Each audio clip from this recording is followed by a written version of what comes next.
All right, Jonathan. So I've got a house under contract, and we did our inspection. We're going to go back to the seller and ask for some money because we found some stuff that came up on that inspection report. Is it better for me to get the seller to come off of the purchase price or give me seller credits? And how does that work? What do you think? I say seller credits. Let's break it down.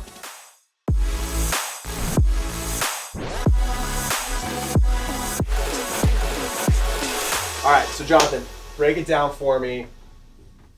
Give it to me. What's better? I've got, let's say, $10,000, right? We found several things that need to be repaired. We're going to go back to the seller, ask for that $10,000. What's the best way for me to get it from them? So most people might think, oh, I'm going to just take it off the purchase price. But the best use of that money is actually contributing all of it towards your closing costs.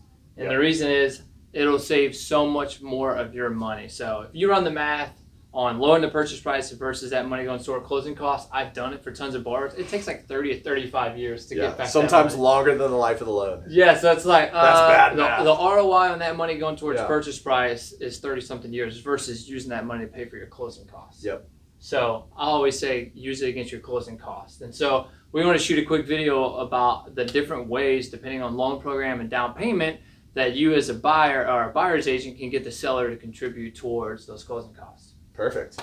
So obviously we've got a breakdown here on the different loan programs. Walk me through conventional. How much can I get from the seller on a conventional deal? Yeah, so let's just pretend we have a $300,000 house, right? So if you're putting down less than 10% of commission loan, the seller can contribute up to 3% of the purchase price. So that's $9,000. Yeah. And so if you go up to 10%, between 25%, that number doubles to 6% of the purchase price. Significant. And then if you're putting out 25% or more, they can contribute 9% or more the purchase price towards closing. So I've never seen that much closing costs. So exactly. So time out real quick. They can only go up to the closing cost. So if it ends up being more than the closing cost, can't cut into the down payment. So that's when we could look at maybe paying for some discount points to get you a lower interest rate. Or one of my favorite moves is upfront MI versus monthly. Knock out all your MI up front, be done with it. That's beautiful. Or ultimately just push it back toward the purchase price. We can talk more about that in a second. Yeah, exactly. And so,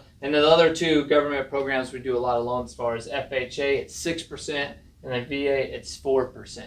I mean, that is going to cover all of your closing costs in every scenario that I've ever seen, if you can get that much out of the seller. So yeah, exactly. Those are your ceilings. Yeah, I think the first opportunity to get seller credits is when you're offering on a house. And we all know we're in a wild seller's market and they have most of the leverage. So you might not get that on that initial offer. But during option period, like you said earlier about repairs and renegotiating things, that might be an opportunity to get some seller credits. Yep. And so a couple of things to make sure you pay attention to. If you are negotiating because of repairs, something that came up in the inspection report, and you're going back and getting a seller credit and you're doing an amendment for that, do not put in that amendment what the repair is for, because then underwriting is going to go, AC unit, that needs to be repaired. That needs to be working prior to closing.